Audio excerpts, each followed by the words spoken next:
এখানে দেওয়া আছে।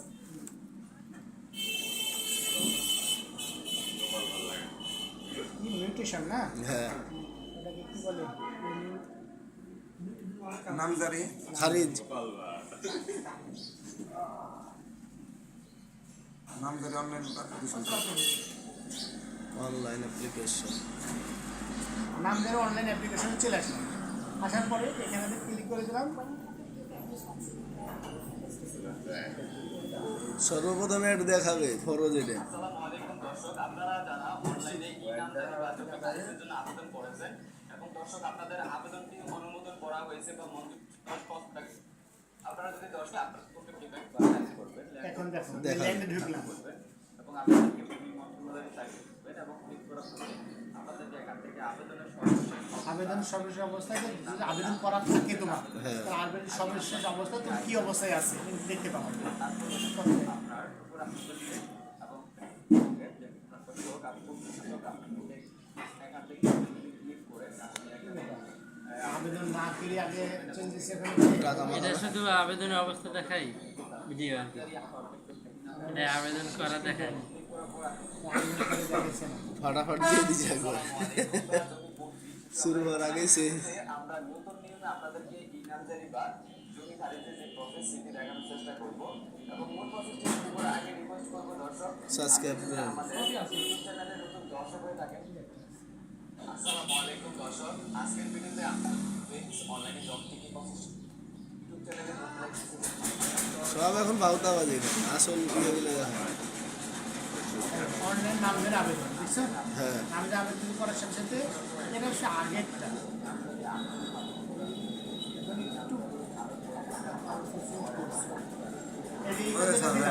ওই জিনিসটা এখানে চলে এসেছে। পরিশোধ করার পরে যে 20 টাকা যেটা পরিশোধ করতে বলেছে, 20 টাকা এইভাবে পরিশোধ করতে হবে। তুমি নগদে দেবা না, এইভাবে তোমার নাম্বারটা মোবাইল নাম্বার বসাবো। বসার পরে ক্লিক করে তোমার কোড দেবে, কোডটা এখানে বসাতে হবে। তাহলে মনে করো এখানে থেকে পিন নাম্বার দেওয়ার সাথে সাথে তোমার অ্যাকাউন্টের টাকাটা পড়ে যাবে। এখন আবেদন ফর্ম ক্লিক করার সাথে সাথে আবেদন ফর্মের অপশানটা এখন তোমার সামনে আসবে। তবে কাছে আসলো হ্যাঁ, এটা আবেদন এটা আর আসবে না, যেহেতু এটা হয়ে যায় তো প্রথমে এটা দিবেন। এটা তাহলে এটা কি কয়েকটি সম্পত্তি না ওয়ারিশান না হেবা ডিগ্রি এই জিনিসগুলো না আছে। তুমি যে ওয়ারিশানের হয় তো ওয়ারিশান টিক চিহ্ন দেবা, ক্রয় হলে ক্রয় টিক চিহ্ন দেবা, যেটা হবে সেটা তুমি টিক চিহ্ন দেবে। বুঝতে পারছো কি না? যে জমিটা হবে তোমার ক্রয়কৃত হলে ক্রয়কৃত হেবা হেবা যেটা হবে সেটা তোমাকে টিক চিহ্ন। এখন দেখা যাচ্ছে একটা জমি তুমি ক্রয় করেছো তোমার আব্বার থেকে, আবার ওটা ওয়ারিশান ভাবেও তুমি পাইছো, দুইভাবে। হ্যাঁ দুই ভাই পাচ্ছ না? ওই একটা জমি কিন্তু, তাহলে তুমি ওয়ারিশানটাও ক্লিক করে দাও, ক্রয়টাও ক্লিক করে দাও। অর্থাৎ তুমি দুইভাবে তো একটা জমি একসাথে লিখে দুইভাবে দিবে। তুমি পাচ্ছ, একসাথে হইলো। আচ্ছা, বুঝতে পারছো কি না? একটা জমি ওয়ারিশ দুই ভাই পাইলে পাচ্ছ। আবার ক্রয় করার দরকারটা কি? আপনার বাপের জায়গা আপনি কিনে নিলেন 10 কাঠা জমি, পাবেন 10 কাঠা জমির ভিতরে 2 কাঠা তোমার আব্বা বিক্রি করেছে, তুমি 2 কাঠা জমি কিনেছো এবং তোমার আব্বা মারা যাওয়ার পরে ওই যে 8 কাঠা থাকলো, ওই 8 কাঠা ওয়ারিশের ভিতরে ভাগ হয়েছে। হ্যাঁ। তাহলে ওই একটাই তো দাগ, ওই একটাই জমি, একটাই খতিয়ান, তাহলে দুই ভাগে পাচ্ছ এমনি না? পাইলেন আবার কিনে নিলেন। তো যেহেতু দুই ভাবে তুমি পাইলে, প্রথমে কিনে নিলা 2 কাঠা, পরে ওয়ারিশন ভাবেও তুমি পাইলা, তো তখন এই পড়াই কেউ তো এটাও ঠিক চিহ্ন দিবা, ওয়ারিশনটাও ঠিক চিহ্ন দিবা, তার দুই ভাবে তুমি ওই জমিটা পাচ্ছ। বুঝতে পারলে কি না? তারপরে এখানে ক্লিক করার পরে এখানেতে ব্যক্তি মালিকানাধীন জমির জন্য আবেদন করুন, প্রাতিষ্ঠানিক জমি মালিকানাধীন জমির জন্য আবেদন। অর্থাৎ তুমি যে জমিটা নিচ্ছ তোমার নিজের জমি না একটা প্রতিষ্ঠানের জমি, কোন জমির জন্য এই খারিজের জন্য আবেদন করছো? তা তোমার যদি ব্যক্তি মালিকা নিজের জমি হয়, ব্যক্তি মালিকানাধীন যেটা ক্রয় করলা বা হেবা হিসাবে বাপে থেকে পাইলা বা আত্মীয় থেকে পাইলা, তাহলে এইটাতে ক্লিক করো, 2 নম্বর এইটা ব্যক্তি মালিকানাধীন জমির জন্য আবেদন। বুঝা গেছে? আর যদি স্কুলের জমি বা স্কুল বা প্রতিষ্ঠানের যদি জমি হয় তাহলে এইটা, তাহলে আমি এটা ক্লিক করব। ক্লিক করার পরে কোন মৌজা, কিছুক্ষণ আগে দেখালাম, মৌজাটা সব চিনে দেবে এখানে। দেওয়ার পরে এখানেতে কী দেওয়া আছে, সর্বশেষ রেকর্ড অথবা নামজারি হতে জমি মালিকানার ধারাবাহিকতা সেটা চিনে দিতে হবে। এখানেতে নিচের দিকে গেলে তোমার বুঝতে পারবা। এখানেতে 18 বছরের ঊর্ধ্বে কি না, তোমার বয়স যদি 18 বছরের ঊর্ধ্বে হয় তাহলে 18 বছরের ঊর্ধ্বে কি না, যদি হয় যে হ্যাঁ 18 বছরের ঊর্ধ্বে তাহলে না দিলা, যদি না হয় আর হ্যাঁ হইলে হ্যাঁ দিলা, তোমার বয়স 18 বছর উপরে হয়ে গেছে তাহলে কি? হ্যাঁ। হ্যাঁ, আর 18 বছর নিচে তাহলে না। না ঝামেলা শেষ। মৌজা নির্বাচন 18 বছর ঊর্ধ্বে সকল গ্রহীতা জাতীয় পরিচয়পত্র আছে কি না? হ্যাঁ আছে। বুঝতে পারছো? তারপরে যে মৌজা এটা সিলেক্ট করতে বলছে, এটা তখন মৌজাটা তুমি সিলেক্ট করে দেবো কোন মৌজা জমি। আর এই গ্রহিতা কি তুমি নিজেই না প্রতিনিধির মাধ্যমে আবেদন হচ্ছে? যদি গ্রহিতা নিজেই হয় তাহলে নিজে, আর প্রতিনিধির মাধ্যমে আবেদন হলে প্রতিনিধি।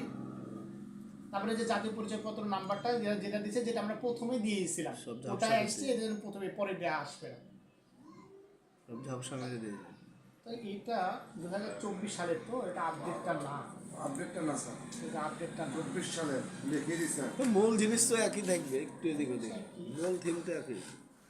2024 সালের যেটা 25 সালেরটা, তো সেটা তুমি আপডেট পাবা।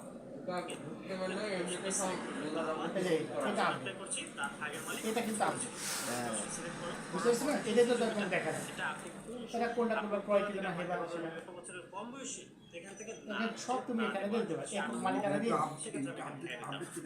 এটা আপডেট। এটা আপনি কি প্রতির মাধ্যমে আবেদন করছেন? যদি না হয় না, হ্যাঁ হলে হ্যাঁ। আবেদনকারী কি একা না যৌথ? মনে করো তুমি মনে করো আমার কাছে আসলে বলো স্যার আমার এই খারিজের জন্য আমি আবেদন করতে যাচ্ছি, তো আবেদনটা করে দেন, কত টাকা নেবেন? আমি বলবো 6,000 টাকা। যদি তোমার জমির ভেজাল না থাকে, হ্যাঁ। ভেজাল না থাকলে আমি কিন্তু তোমাদেরকে 6,000 টাকা নিয়ে আবেদন করবো। খারিজের? হ্যাঁ, খারিজের আবেদন 6,000 টাকা নিয়ে আবেদন করবো। 6,000 টাকা লাগবে না। 6,000 লাগবে না, কিন্তু তহসিল অফিসে তুমি মালিক, তোমার থেকে টাকা নেবে না, না নিতে পারে, কিন্তু আমি যখন যাব আমার থেকে টাকা দাবি করবে, তখন ওখানে আমার টাকা দিতেই হবে। অবশ্যই। আবার দেখা যাচ্ছে আমি তো উপজেলায় যাব, ওখানেতে কয়েক হাতে টাকা জমা দিতে হবে, যেখানে টাকা না দিলে আমাকে দেবে না। কথা বুঝছো কি? এখন সব কিছু করার পরে হয়তো 1,000-2,000 বা 1,500 টাকা থাকবে, থাকবে। আর ওখানে আমার 2বার যাওয়া লাগবে।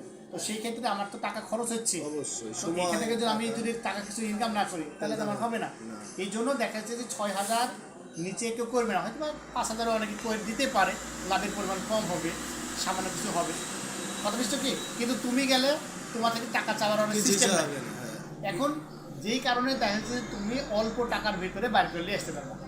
তোমার সর্বোচ্চ কত খরচ হতে পারে? সর্বোচ্চ হিসাব করতে গেলে 2,000 ভিতরে হবে। তার মানে স্যার যদি একজন আসে তার জায়গায় খারিজ করবে, তাহলে তাকে দিয়ে যদি সব কিছু করিয়ে নিই, মানে মোবাইল তার হাতে, তার আইডি কার্ড দিয়ে সবকিছু করে তার সব দিকে তাকে যাবে। ধরিয়ে দিলাম, তাহলে একবারে কম খরচে কাজ কম হবে। খরচে কাজ হবে, 2 এর ভিতরে সর্বোচ্চ হয়ে যাবে। মানে তাকে সব জায়গায় রাখবে, আমি থাকবো পিছে হেল্পার হিসাবে, কিন্তু সব জায়গায় তাকেই পাঠাবো। কিন্তু তুমি যদি এখন তাকেই সব জায়গায় রাখো, তাহলে তো ও তো দেখলো যে এখানেতে আমার 100 টাকা লাগলো, ওখানে তো 1,100 টাকা লাগলো। এখন তুমি যদি বলো যে ভাই 5,000 দিতে হবে, তোমার দিবে? না, ও তো স্বচক্ষে দেখলো যে আমার খরচ হলো মাত্র 1,200 টাকা বা 1,500 টাকা, আচ্ছা, আচ্ছা, ও কিন্তু 5,000 টাকা তোমাকে দিবে? না স্যার, আমার বইনেরটা যদি আমি করি তাহলে সেই ক্ষেত্রে ঠিক আছে, পরিবারের ক্ষেত্রে। হ্যাঁ, ওই তো বললো তোমার পরিবারের ক্ষেত্রে। তাহলে কিন্তু ঠিক তুমি আছে। যদি এটাকে প্রফেশনাল নিতে চাও, তো তুমি কি এখানে লাভ করবা না? অবশ্যই না, ওটা তো তুমি যে কাজটা শিখছো এমন ভাবে যেন পরবর্তীতে তোমার বাস্তব জীবনে কাজে লাগাতে পারো, এখান থেকে ইনকামও করতে পারো। কারণ তোমরা চাকরি বাকরি গেলে তোমার দরকার নেই, ঠিক আছে, কিন্তু এমন এক পজিশনে গেলা চাকরি বাকরি ভালো পাইলা না, মনে করছো আমি এটাকেই আমার প্রফেশনাল হিসাবে নিব। তো প্রফেশনাল হিসাবে নিতে গেলে তোমার তো এখানে ইনকাম থাকা লাগবে, অবশ্যই। না ফ্রি সার্ভিস দিবা গেলাম? না না, ফ্রি সার্ভিস তো নিজেরই চলবে না, তাই না? নিজের এজন্য তো তো খরচ মাথায় আছে, রাখতে হবে। হ্যাঁ। তাহলে সব মিলে এই প্রসেসটা 6,000 টাকার এই প্রসেসটা কতদিন সেই সময় সময় লাগতে পারবে? এই প্রসেসটার নিয়মটা কাজ করে তোমার উপজেলার উপরে ভিত্তি করে। যেমন আমাদের এইখানটাতে 20 দিন থেকে 15 দিন, 15 থেকে 20-এর ভিতরে পুরো আমরা হাতে যায়। আমরা মানে খোঁজা পাই, Complete। কমপ্লিট হয়ে যায়। কিন্তু কখনো কখনো কোন জায়গায় 1 মাসও লাগে। কিন্তু হবে, মানে 1 মাস লাগার 20 দিলেও হবে।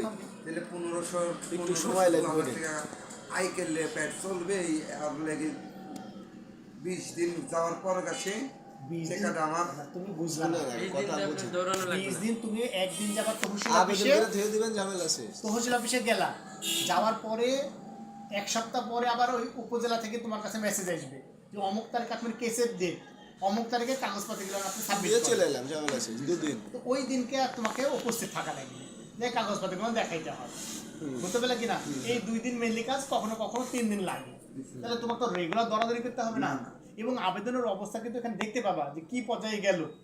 তো এখান থেকে দেখি ওখানে ডেট দেওয়া থাকবে, অমুক তারিখে আপনার ওখানে উপস্থিত হতে হবে, আপনার টাকা কম দিয়ে দিচ্ছেন, সব কিছু কমপ্লিট হয়ে গেছে, অমুক তারিখে আপনার এইটা পেমেন্ট কমপ্লিট যখন যেটা বলে সেটা করতে হবে, হ্যাঁ। তখন এখান থেকে তো অনলাইন থেকে দেখতে পাবা, তোমাকে কোথাও দরাদরি করা লাগবে না। আর একসাথে যদি 2-3টা হয় তাহলে তো আরো ভালো। আমি আসলে একবার দৌড়াদৌড়ির কথা বলিনি, আমি বলেছি ততক্ষণ টাকাটা আমার আয় না আছে ততক্ষণ কিন্তু আমার কাছে দায়ী।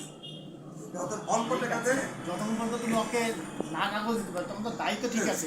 বাদ বাকি ও তোমাকে হয়তো 6,000 টাকা একবার গাড়ি দিবে না, অল্প অল্প বলবে দিবে। যে আপনাকে আমি 2,000 টাকা 3,000 টাকা দিলাম, আপনি কাজটা দেরি করেন। বাকিটা আছে। 3,000 টাকা দিল, কাজটা তুমি রেডি করে কমপ্লিট করে রাখলা, বাকিটা বলবে হয় হয়ে গেছে, বাকিটা তোমার টাকা দিল আর নিয়ে গেল। কথা বুঝতে পারছিস? আচ্ছা। এইভাবে 6,000 হয়তো ডাইরেক্ট তোমাকে কেউ দিবে না, আবার অনেকে দিয়েও যেতে পারে। ভালো মানুষ যারা আরো দিয়ে দেবে। অনেকে তোমার কাছে এসে রিকোয়েস্ট করতে পারে, ভাই 6,000 না, আপনি একটু 5,000-এর কাজটা করে দিন। তো 5,000-এর কাজটা করে দিলা। তো এখানেতে দেখা যাচ্ছে তুমি যদি নিজে কাজ করতে যাও, মনে করো তোমার মানুষের কাজ দিলা, তাহলে 2 থেকে মানে 2.5 থেকে 3,000 খরচ হবে তোমার নিজেদের যেটা মানুষের জন্য। মানুষের আর তোমার নিজের যদি হয়, কোথাও যদি টাকা না দেওয়া লাগে, তাহলে দেখা যাচ্ছে 1,500, সর্বোচ্চ 1,500 থেকে 1,600 ভিতরে হয়ে যাবে। আপনাকে বলা মানে 2,000-এর ভিতরে কাজ কমপ্লিট ইনশাআল্লাহ। আর যদি তুমি মানুষের নাও, তাহলে মনে করো তুমি 5-6,000 টাকা না নিলে Loss। পারবে না। 3 দিন ধরতে হবে, আবেদন করতে হবে, 6-7 আর হাজার। এইখানে তার একটা বেনিফিট বেশি, যেখানেতে তুমি একসাথে 3টা আবেদন করলাম, হ্যাঁ, তাহলে তাহলে এক তো আরো থেকে দুই, ভালো। অত থেকে দুই, অত থেকে দুই, যদি 2,000 করে থাকে লাভ থাকে, তাহলে 3 থেকে 6,000 টাকা একদিনে লাভ চলে আসে, তখন এটা বেশি বেনিফিট। বুঝতে পারছো কিনা? বুঝতে হবে